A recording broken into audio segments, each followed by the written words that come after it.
You know, Absolutely. I know there's some organizations, and you know, I totally understand it, but kids can have a lot of fun playing for their school. So. And that's what we've always tried to do here. We take a little pride in trying to do our little part as media, as propaganda, whatever you want to call us, to try to make high school hockey cool. Because, you know, I think, you know, if I'm in these kids' shoes or skates, as it were, I get a kick out of playing with family, playing in front of family, playing with my friends, playing in front of my classmates, that sort of thing. It's a unique atmosphere here. A unique atmosphere, an atmosphere that you made very, very quiet, I should point out, at the Mount Lebanon Ice Center the night you knocked off the state champs. And I think personally, no matter what happens here tonight, people are always going to remember this particular Penn Trafford team for that night. Quite literally, in the history of the league, one of the biggest playoff upsets to take place. How did it feel to be on the bench, and how do you think, looking back, the team was able to pull that one out? Yeah, I mean, I think, you know, we prepared well for it. We went into film. I played at Penn State with Schwartz, so we're good friends off the ice, and we talk a lot. So just understanding him, understanding what he wanted to do, and just getting them ready. I mean, that was the biggest thing. We've always had the X's and O's this year. They just haven't come together.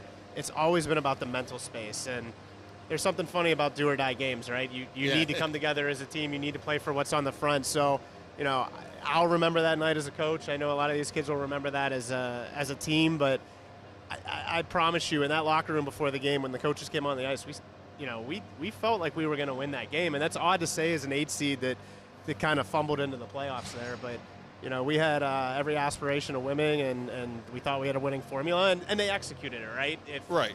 You know, if they didn't execute that, that's a different story, and you're talking to someone else today. So credit to the kids, credit to the organization, but... And John Zeiler off camera, going to be joining us a little bit later in the pregame show. You had mentioned him earlier. You talked about accountability as well. In particular, I've noticed in these playoffs, you've been a stout defensive team. The penalty killing has taken it up 5 or 6 notches from what it was in the regular season. And Tyler Funk, your freshman goaltender, might be a diamond in the rough. He might be your greatest discovery of any discovered player, hidden factor this season. Tell us a little bit about Tyler and his journey, and about some of the adjustments you've made to your penalty kill through the playoffs. Yeah, again, it comes back to accountability, right? So on the penalty kill coming through the year, we were more worried about where we were, trying to get that odd man break on a penalty kill, trying to break someone for, you know, to steal kind of a shorthanded goal there. But when you sit down and you watch film, which we probably didn't do enough of during the regular season, but when you sit down and you watch film, you can clearly see where and what they should do. So being able to dissect, when you know your opponent going into a game like that, being able to dissect what they do in the power play. You know, Alex Thomas is a great player from Norway. We had to be cognizant of him, so we had to kind of change a little bit on the penalty kill. For sure. You know, South Fayette played with a little bit more of a cross-ice mentality. So it just kind of picking up on what they do. But Tyler Funk's been great. I mean, he's a great kid. Being a freshman, the stage hasn't been too big for him. You know, he's great family, and I've played 5 goaltenders this year, and people have said that in broadcasts. That's a lot. I've heard. Yeah, so we have capable goaltenders, you know, at Penn Trafford that could all play varsity hockey, but Tyler's kind of took that to the next level, and when he got in there, just kind of in the Bishop McCourt games mid-season, you know, we thought we had something there, and he could help us. So, I'm really happy for him. I'm happy he joined. I'm happy that it, you know, for him, for Aiden Drodos, for Brock, that we're able to join halfway through the year. We made it mean something, right? They didn't join half a year for nothing. So. And he's been a lot of fun for us to watch and to cover, no doubt. Again, John Zeiler is going to be joining us shortly. You've scouted Thomas Jefferson by now, obviously. Another sort of high-profile opponent here in these Penguins Cup final that you guys have to go up against. What makes Thomas Jefferson Thomas Jefferson? What impresses you about them? What are you going to try to break down in tonight's game? It's their great coaching, right? They're great coaching. Yes, of course. No, you know, they got to get that in there. They got a good group of seniors.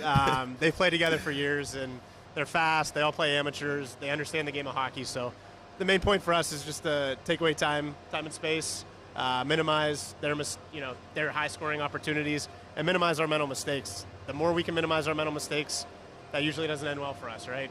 Great chances, pucks in the back of the net. So minimize their time and space, and play a 200-foot game. That's one thing we did against Norwin that really helped us with Alex Thomas was let's play 200 feet. Let's get pucks deep. We don't want to track meet. We want to, I don't want to say slow the game down, but we want to be more cerebral in how we approach the game than allowing it to be a run and gun up the ice, track meet.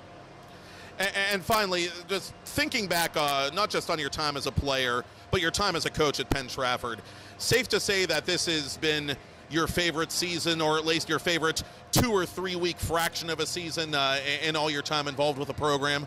Yeah, for sure. I mean, I think the most interesting thing, I don't know who I said this to, but the community at Penn Trafford loves their sports, right? Yeah. So you'll see people here tonight that may have never came or ever saw a hockey game. Nice. So I think for the kids, we have a great group of seniors, and I'm friends with a lot of the parents.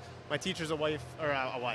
My wife is a teacher in the Penn Trafford, so it's good to be around the community. We go out to dinner and we see people, right? Yeah. And so just for them to be able to have that sense of pride and being able to do something, it means a lot for them, and it means a lot, to the organization. So. Head coach Chris Cerruti, Penn Trafford hockey coach. Again, however it ends, congratulations on a great season and a great run, and good luck tonight. Nice seeing you again. Chris Cerruti, head coach of Penn Trafford, and we're going to be joined now, I believe, by John Zeiler of Thomas Jefferson Hockey. And once upon a time, John Zeiler, the head coach, was John Zeiler, the Thomas Jefferson player, winning 3 straight Penguins Cup championships and state championships as one of the highest scoring players in program history. Now you've won 1 championship as a coach, trying to win another here tonight. Coach Cerruti was talking first off about the group of seniors who have 11 that you've dressed on this year's team. And you've known them in your time throughout these last 3 years, getting to know them as head coach of the program.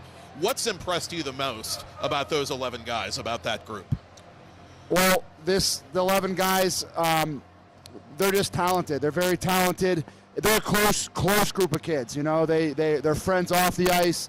They hang out off the ice, and they're just a special group. They have a ton of speed.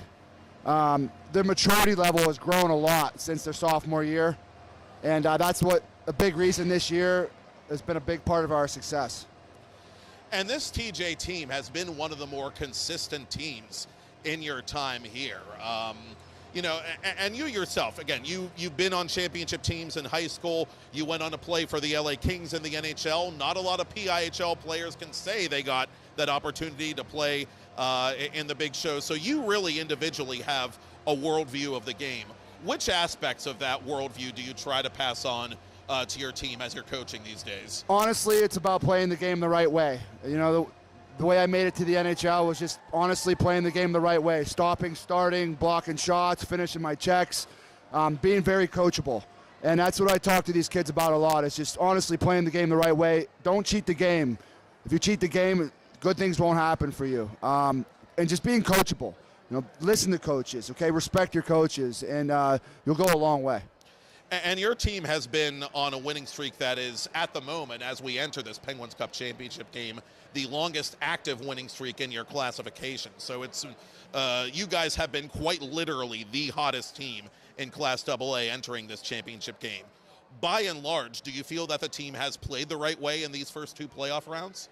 Yes, they're starting to buy in, and plenty of film sessions we've had, late night practices, and they're honestly starting to buy in. They're listening, and they're becoming more mature. And for example, last game, we had 0 penalties. I mean, right. That's phenomenal. We haven't had that all year, and to see that, I like our chances 5-on-5 against any team.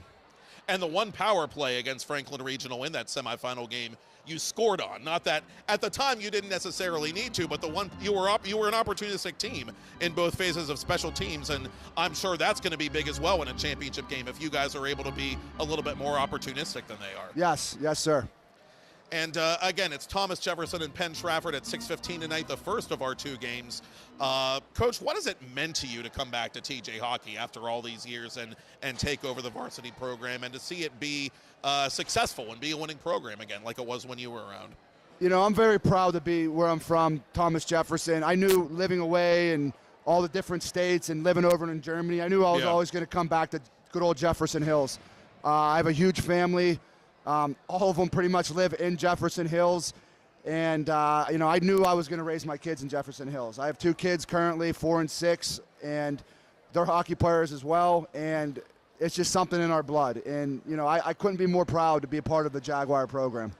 And I remember reading about your pro experience in Germany, by the way. Full disclosure, I studied German for 4 years in high school. Maybe, can you tell me anything about Germany that I might not already know? Anything like favorite place to eat, whatever? I think Bavaria is the nicest. Okay. I love Bavaria, the southern. I was in down south there, and it was awesome, beautiful. Nice. In these particular playoffs, you talked about playing the right way. Let's dive into that a little bit more specifically. What has impressed you the most, not just in the quarterfinals against Hempfield, but last week against Franklin Regional, what you guys were able to do to two obviously very competitive opponents? A big thing I talk about is back pressure, just getting back, having numbers back up the ice on the defensive side of the puck. That's very huge. Another thing is stopping in the house. When you come back to the house, you got to stop. You can't loop. You can't be circling around. And getting in the shooting lanes is a huge thing because, at this level, shots get through. There's traffic. The puck's in the back of your net. And what do you say to your team, or do you need to say anything to your team? Perhaps the more appropriate question to keep them focused against a team like Penn Trafford that, in all objectivity, has been able to take advantage against higher-seeded teams and maybe to a degree catch some of those teams napping. And I know it sounds cliche, but how do you not get caught napping in a game like this?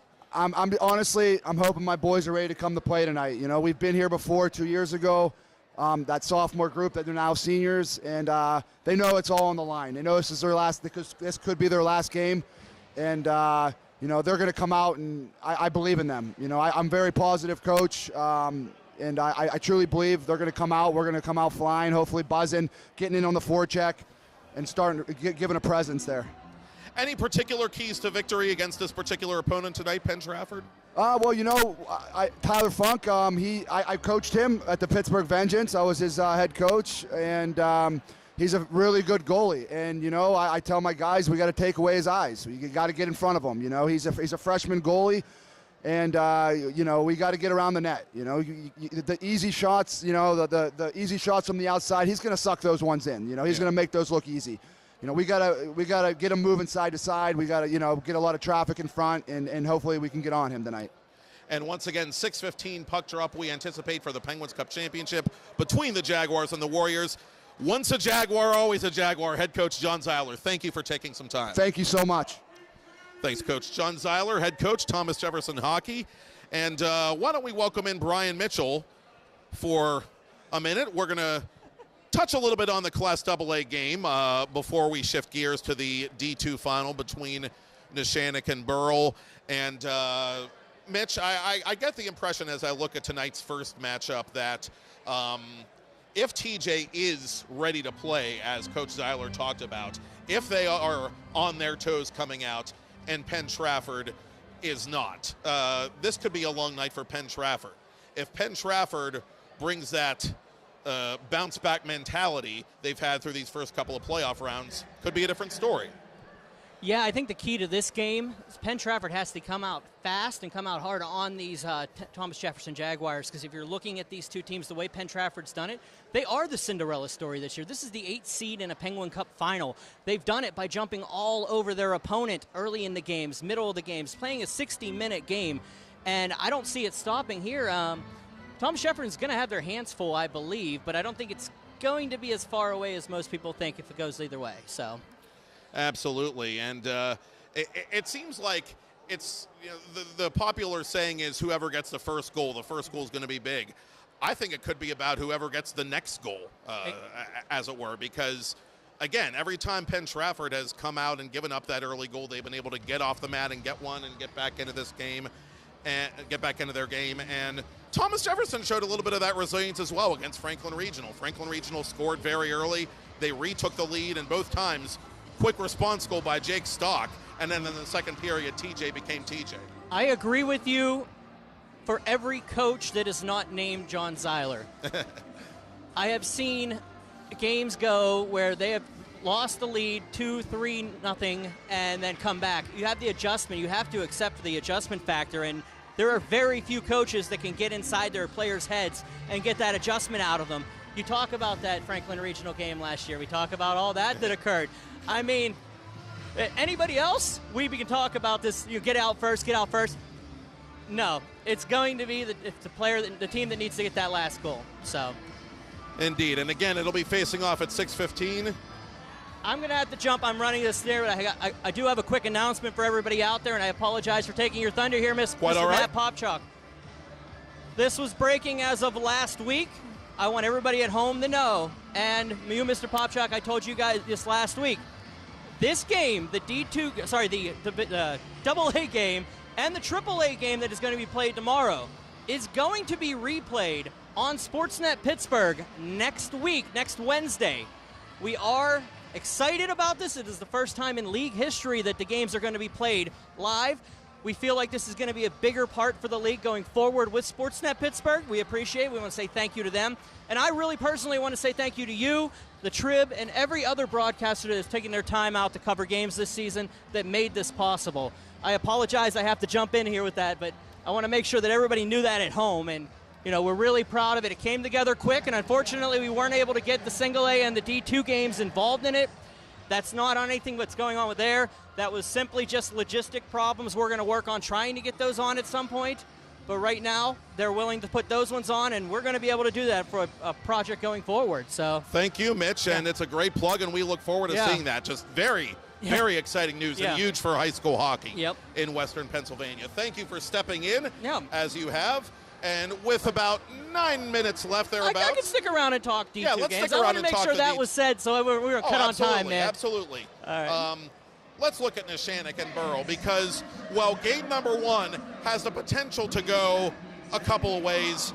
I think game number 2 tonight, the Division II final, has a chance to go about 87 different ways. Two very evenly matched teams coming from a very competitive division. Burrell knocked off Deer Lakes in the semifinals last week. They split the season series with Neshannock. Neshannock is a giant killer. They beat the most respected co-op team in all the PIHL, not once, but twice within the last month or the last few weeks, if you will. The Lancers are the budding dynasty going for 3 and 4 years. Burrell has come close, but they've never won one. I really can't get a read on this one because I think they're so evenly matched. That one might go down to who hits the first goal. I'll give you that one on this one. It's going to be whoever takes the momentum early in this game because Neshannock, the one thing that they do very well outside of being able to score big goals and knock off big teams is they're really good at locking down. In net, on defense, they know how to play the game. I mean, that was not an easy team for them to defeat at the Island on Thursday in Bishop Canavan. If you look at what we had going on there. On the opposite side, Burrell. They can score goals, but they just produce their offense from their back line. They're very good at playing the 200-foot game. They're able to drive from that opposite red line and bring it across and be able to create those offensive opportunities on the run. They could create a little bit of a problem for Neshannock because of that fact. That's one weakness that may happen that you saw with Bishop Canavan was that they were able to split up the defense if they could get those opportunities, and Burrell can shoot. That's the big thing about Burrell. Absolutely, and I think special teams could also be the great equalizer or unequalizer, as the case may be. During the regular season, Burrell was top 5 in both special teams columns. Neshannock was about middle of the road. Burrell loves to press shorthanded. 8 shorthanded goals during the regular season, which led all the co-op teams, all 14 of them, in the PIHL. Neshannock, in the regular season, was the 3rd most penalized team of the co-op teams. Neshannock's penalty kill has been phenomenal. Burrell's equally so. Aiden Petrov, back-to-back shorthanded goals, just freaky. A very rare occurrence in that semifinal game en route to the victory over their Ali Kiski rivals. So whoever wins the special teams battle, perhaps, is going to come out on top in the D2 game. Yeah, that's a very, very, very potent Burrell offense. I can't speak about it enough. They throw shots on after shots on after shots on. And then they throw 7 rebounds on top of it to make you think about things twice. That's the one thing where I think you're going to see the push. Who wins that push is how they handle the rebounds for Neshannock. And it's going to be a big detail there. Borough a 13-game win streak entering tonight, literally the hottest team in Division II entering the championship game during that span, averaging 8.46 goals per game, which, believe it or not, is 1 goal higher than their regular season average, to your point about the Borough offense. It's funny you say that. I spoke to Luke Kopchak before the last game. When I called his game up at Pittsburgh Ice, he said wasn't really excited about his run through February, but the 13-game win streak. What are you going to say about that? The numbers match, so it'll be a fun game here today in the second half. Absolutely. Neshannock and Borough, and for Neshannock, you've got their all-time leading scorer in program history, Gio Valentine. The Columbus Mavericks product, going to go on and play amateur hockey after he exhausts what is left of his high school eligibility here tonight. And I get a unique thrill, Brian, out of calling the co-op championship game, because for the last 20 years, Division II hockey in the PIHL has been unique to the PIHL. There is no Division II, there is no co-op in the eastern half of the state. So essentially for these teams, this is states, not just a regional championship. It's funny you say that. I spoke with Jack Kukan, the president of the company. We were talking about it last week, and we're like, this is the state championship for this division. They don't have one. The girls' league on the opposite side has theirs. Yeah. This is a state championship for these teams, and I think it's a great idea and a great way for the youth to be able to play the game at the athletic level, at the varsity level, and have that ability to have this team. Whether you're not under your own school's colors, you're still getting the opportunity to play. And I think that's what the beauty of D2 is. You're not letting anybody have no chance to play. Everybody gets an opportunity. Everybody gets a title. And that's the beauty of it. I love it. Yeah, and especially in Borough's case, you look at their captain, Tyler Danko. He's a multi-sport athlete, going to play baseball for Pitt Johnstown at their Division III program. And he talked earlier in the season about how, normally a lot of his teammates, they come from Valley High School instead of Borough High School. These guys are all banding together. Normally they would be on rival teams, talking smack at each other back and forth. Now they've come together. And you credit the coaches for being able to bring kids together from all these different school districts and all these differing backgrounds and be able to develop team chemistry over a 19 or 20 game season and to keep guys on the same page during the playoffs as well when the stakes are even higher. Both these teams definitely have earned the right to be here tonight. You don't get it in a lot of the other leagues like you get it in hockey, especially at varsity level. You don't have the ability to play on multiple teams. You don't have the ability to play with your friends a lot. I mean, yes, you can play some spring league baseball, football. You get the opportunity to do a lot of the travel stuff, but this is really where it shines, and you get that opportunity to play multiple teams. You can be on 2-3 teams at a time sometimes in a season. It's insane how it goes. So I mean, it's really cool, and I do love it. And I do love seeing these teams being able to do that, and having 14 teams that qualify for that almost every season. So. Absolutely. We have a couple minutes before we step aside and get ready for the Class AA game between Penn Trafford and Thomas Jefferson. Before we do go, Mitch, your thoughts on Penguins Cup Championship Week and Division II Championship Week, and any personal highlights for you this week? No, I think I just said everything that I need to say. I think this it has been a wildly successful year for this league. 25th anniversary, you talk about all these milestones that we've had. We had over 100 live broadcast games this season. All 32 postseason games were available live for free. In a world where now everything has to be paid for and you have to have subscriptions and everything, we tried to keep that away from it this year. We thought, with an independent level, it has been good. And, we put I counted 8 different unique broadcasters this season that put things together. And we made it all work. Everybody worked together. So I do say thank you to everybody. And, thank you to the league. Thank you to the executive board. Thank you to everybody that's out there that has given us the chance to be able to pull this off this year. I'm looking forward to next year already. Listen, Girls League hasn't even started. I'm looking forward to 24-25, Mr. Popchalk. I mean, as we all are, and we're looking forward to Penguins Cup Championship and Division II Championship action tonight. Penn Trafford and Thomas Jefferson is next, followed by Neshannock against Borough at 8:45 thereabouts Eastern Daylight Time. For Brian Mitchell, I'm Matt Popchalk. Enjoy tonight's games, and we will see you on TenbandTV. Take care, guys. Thanks, Mitch. Oh, you're good. No, you're good.